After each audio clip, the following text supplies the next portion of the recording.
Et si pour protéger nos ressources naturelles, la meilleure solution n'était pas de les mettre sous cloche, à l'écart du marché, mais au contraire de les y intégrer totalement? C'est une idée assez contre-intuitive, et c'est justement celle qu'on va explorer ensemble aujourd'hui. On la connaît tous, cette angoisse. L'idée qu'on épuise les ressources de la planète à une vitesse folle, qu'on court tout droit vers la pénurie. C'est une crainte qui est vraiment très répandue. En général, on se dit que le problème, c'est la marchandisation de la nature, que la course au profit, elle mène forcément à la surexploitation. Et pourtant, la source qu'on analyse aujourd'hui, elle propose une vision qui est vraiment à l'opposé de tout ça. Alors là, on arrive vraiment au cœur de l'argument. Imaginez un instant.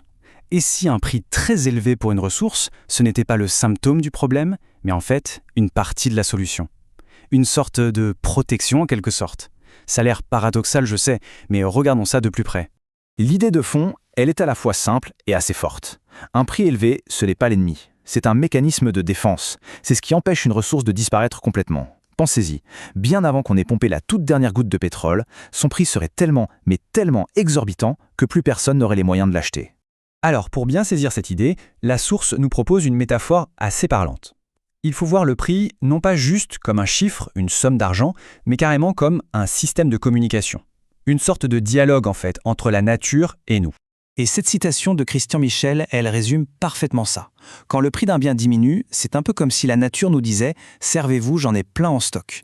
Et à l'inverse, quand le prix s'envole, le message est tout aussi limpide. Attention là, mes réserves baissent, il va falloir lever le pied et trouver autre chose. Bon, pour que ce mécanisme soit clair, il faut juste s'entendre sur ce que c'est que la rareté économique. Il ne s'agit pas juste de dire « il n'y en a pas beaucoup ». Non, ça veut dire que si une personne utilise cette ressource, une autre ne peut plus l'utiliser en même temps. Et c'est justement ce conflit pour l'accès que le système des prix vient organiser. Alors, voyons comment ce cycle protecteur fonctionne, étape par étape. C'est assez logique.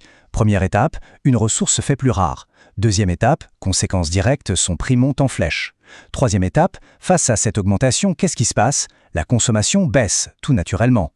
Et la quatrième et dernière étape, le résultat final de tout ça, les toutes dernières réserves, celles qui coûtent le plus cher à aller chercher, sont finalement préservées.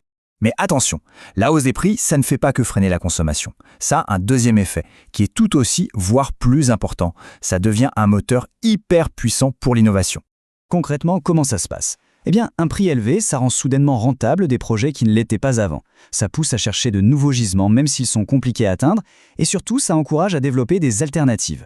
Le gaz de schiste, par exemple, c'est devenu une option viable seulement quand le prix du pétrole a vraiment grimpé. C'est un coup de fouet direct à l'ingéniosité humaine, en fait. Quand on voit une infrastructure pareille, il faut imaginer que ça coûte une véritable fortune à construire et à faire fonctionner. Donc les gens qui investissent de telles sommes, ils ne jouent pas sur le court terme. Leur intérêt, ce n'est absolument pas de vider les puits le plus vite possible, au contraire, c'est de gérer leur investissement sur la durée pour le rentabiliser au maximum. Mais attention, tout ce mécanisme de protection et d'innovation, il ne fonctionne qu'à une seule condition, et elle est absolument cruciale. Il faut que les règles du jeu ne soient pas faussées.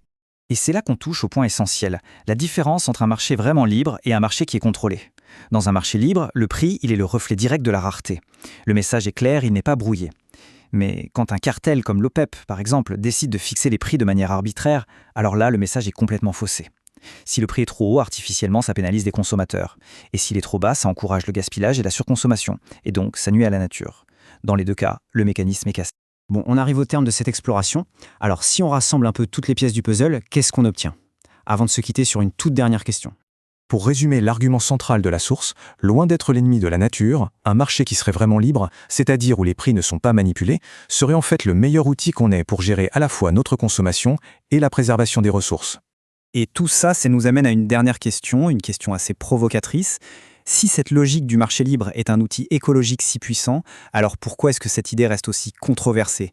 La source se contente de poser la question et c'est sur cette interrogation qu'on va se quitter.